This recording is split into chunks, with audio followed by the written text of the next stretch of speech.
karag-karag, welcome back to my vlog. Isang magandang umaga sa inyong lahat mula dito sa Lasak City. At ito na nga ang mga trending na mga paintriga, chikahan at chismisa na pinag-uusapan ng mga active na mga chismoso at mga chismosa sa social media, na kung saan hindi ko talaga kinaya kahapon yung pagod ng katawang lupa ko, mga karag-karag.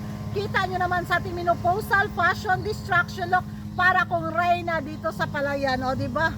Nako, grabe yung reklamo, grabe yung question mark, grabe yung kaguluhan bitaw, yung hindi kinaya ng judge sana ng Miss Universe 2025 na si Dung Omar. Huwag din siya kagwanta, wala siya kasabot, ning resign, ning balik og Libanon. Ayun, dahil nga doon sa revelasyon na top 30 sa closed door interview sa Miss Universe 2025, ayun, sana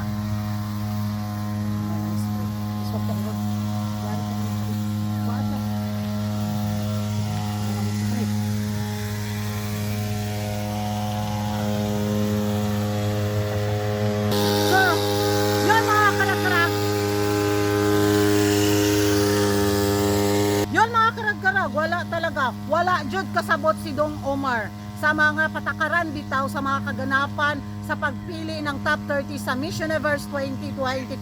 Bakit hindi sila isinama sa pagpili sa top 30 doon sa closed door interview? Ambot lang jud. Grabe yung mga kontrobersiya dito sa Miss Universe. Well, yung pag-resign niya is marami ang nagsabi na very brave si Dung Omar natin, dahil siya lang talaga yung nagtanong sa Miss Universe organization about sa top 30. Kasalanan talaga to ni Maring Olivia. Dahil doon sa kanyang pa-interview bitaw, doon na sinabi at binulgar niya na secure na ang top 30 sa closed door interview. Kaya ayun yung Pero alam niyo mga karag-karag, magiging reaction ko doon sa sinabi niya sa pag-question niya about sa top 30. Well, tama naman talaga siya, di ba? So, yung sa prelim is parang na lang yata, pagpili doon sa top 12, top 10 ba? O diba? So, mapa-question talaga yung mga ibang judges na hindi alam yung sirkulasyon bitaw sa pag-judge sa Miss Universe pageant, kaya bye-bye. So, okay rin. Para naman sa akin, okay rin na umalis si Dung Omar at pinalit si Dung Louie. Dahil ako, gigil ang ating mga kapitbahay dahil another Filipino judge na naman daw sa Miss Universe 2025. Secure daw ang placement ni Atisa Manalo sa pag-alis ni Dung Omar at pinalit si Dung Louie pala. Ayun, na-stroke na naman yung mga baga galore nila.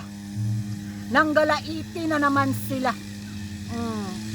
Sobrang harap-harapan na daw na mekos-mekos at cooking show. Mapa-step backward man tayo nito ay, tapos maka-step forward din tayo sa kanilang gigil, di ba?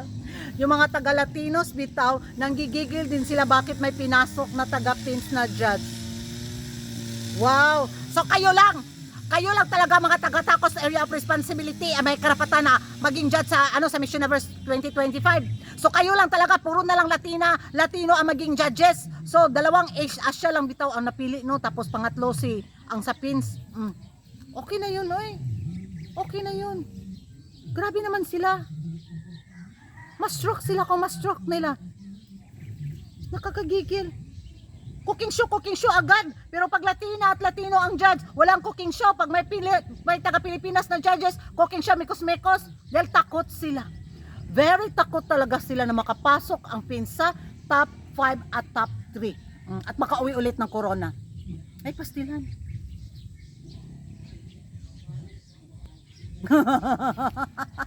Grabe yung nila mga karag-karag, yung inis talaga nila. Happy sila na umalis si Omar.